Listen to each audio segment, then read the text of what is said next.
This is Journey Through John. We're looking at John chapter 12, verses 31 through 33. Some background is going to be necessary here because, one, we're in part of a larger conversation that Jesus is having with the people around him, and Jesus is unpacking quite a bit about the purpose of him coming, why he has to die, what that's going to do, and what kind of results are going to come of that. But we need to remember that it seems that this was prompted because of what we see in 12:20 and following. They went up to worship at the feast, and some Greeks came looking for Jesus and talking with Jesus and wanting to follow Jesus and get to know him. So now it's not just the Jewish people that are seeking after Jesus. It's now some Greeks. It's those who are outside of the community. And that, I think, is an important part of the background here, which we'll see. There's a mention of something here that I think is being prompted because of that. But anyway, let's go ahead and read, remembering that this is part of a larger conversation that we're just taking in small pieces.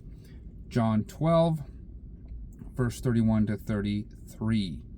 Now is the judgment of this world. Now will the ruler of this world be cast out.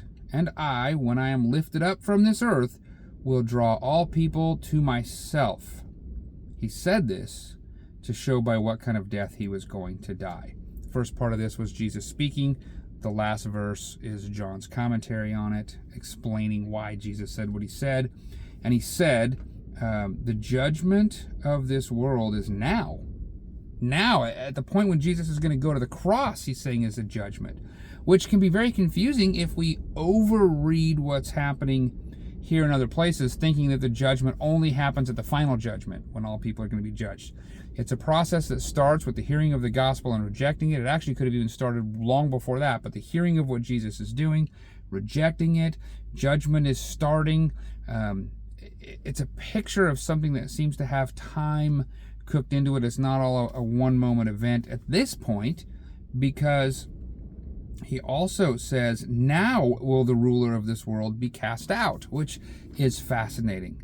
Some would say, well, remember in Job that Satan was kind of coming and going with the angels, and he was able to enter into these courts of heaven, and then Jesus is going to say things like, I saw Satan cast down, and there's a lot of debate and question about when these events are happening. Is this something that happened in the past? Is it something that happened at the cross? Is it something that's going to happen, Revelation 20 is a future time or a time of cross or a process time? There's so much debate in that, and we can get caught up in that, and we could spend all kinds of time spending all kinds of minutes and hours talking about it. But I want to point out the key push of this text. Jesus is talking about the fact that he came to die.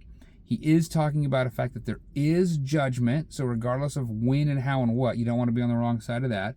He is talking about this overpowering the ruler of the world because of what's going to happen at the cross. And he says, and when I am lifted up from the earth, I will draw all people to myself. And this all people does not mean everybody will automatically be saved. It goes back up to verse 20 with the Greeks. I will draw all kinds of people from all nations, tongues, tribes, that sort of thing. It's not just exclusively the Jewish people.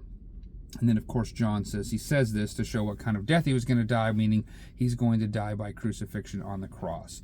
The point is, there is a judgment, that those who would be drawn to Christ would be saved in that judgment. And while it is interesting and very much worth study to kind of look at all those other pieces, let's not miss the point that John is making right here in Jesus' recorded words.